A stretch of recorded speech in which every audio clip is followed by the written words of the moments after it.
Sementara itu polisi mengungkap modus 72 tersangka karhutla di Sumatera dan Kalimantan. Para tersangka diduga sengaja membuka lahan dengan cara membakar, namun api kemudian tak terkendali dan meluas. Penanganan karhutla di Kalimantan harus dibarengi dengan penindakan hukum agar ada pihak yang bertanggung jawab dan kejadian serupa tidak terulang di kemudian hari.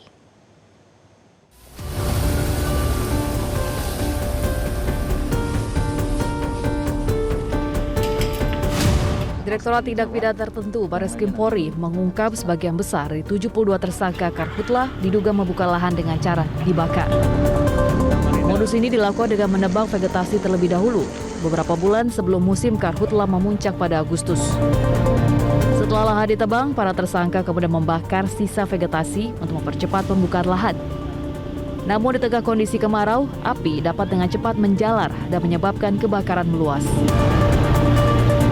Polisi menyebut 72 tersangka tersebar di 9 provinsi, diantaranya Riau, Jambi, Sumatera Selatan, Kalimantan Barat, Kalimantan Tengah, hingga Kalimantan Utara. Hingga kini Barreskrim telah menerbitkan 89 laporan polisi terkait karhutla. Proses penyelidikan dan penyidikan di 9 Polda terus diasistensi Barreskrim. Polisi menegaskan penanganan karhutla tidak akan berhenti pada 72 tersangka. Penyidik juga memburu pihak yang diduga menyuruh atau membiayai pembakaran lahan. Kami bersama jajaran telah melaksanakan kegiatan penegakan hukum. Ini benar-benar dalam rangka untuk melindungi masyarakat yang lain. Karena apa?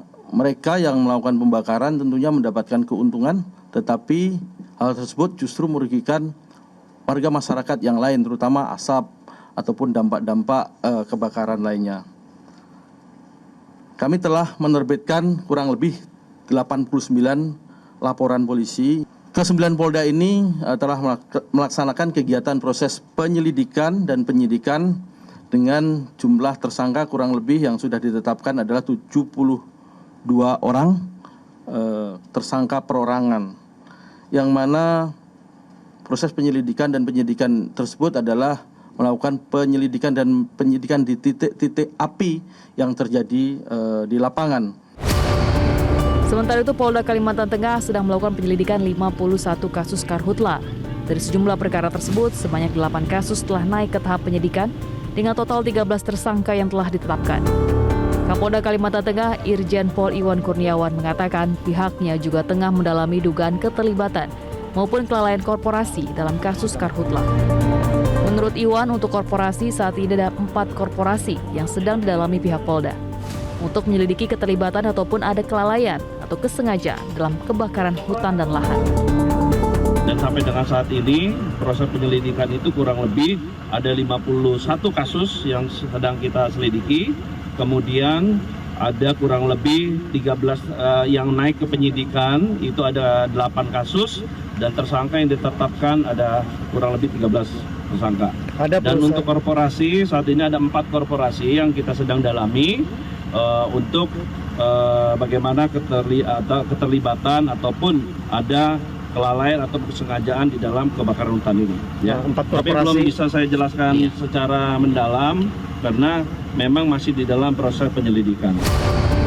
Namun Kapolda menegaskan proses terhadap 4 korporasi masih berada pada tahap pendalaman. Komitmen Polri dalam penegakan hukum di peristiwa kebakaran hutan dan lahan sama pentingnya dengan pemadaman kebakaran hutan dan lahan itu sendiri. Peristiwa kebakaran ini ada pihak-pihak yang bertanggung jawab dan menjadi efek jera bagi para pelakunya sehingga tidak terjadi lagi di kemudian hari. Liputan Metro TV.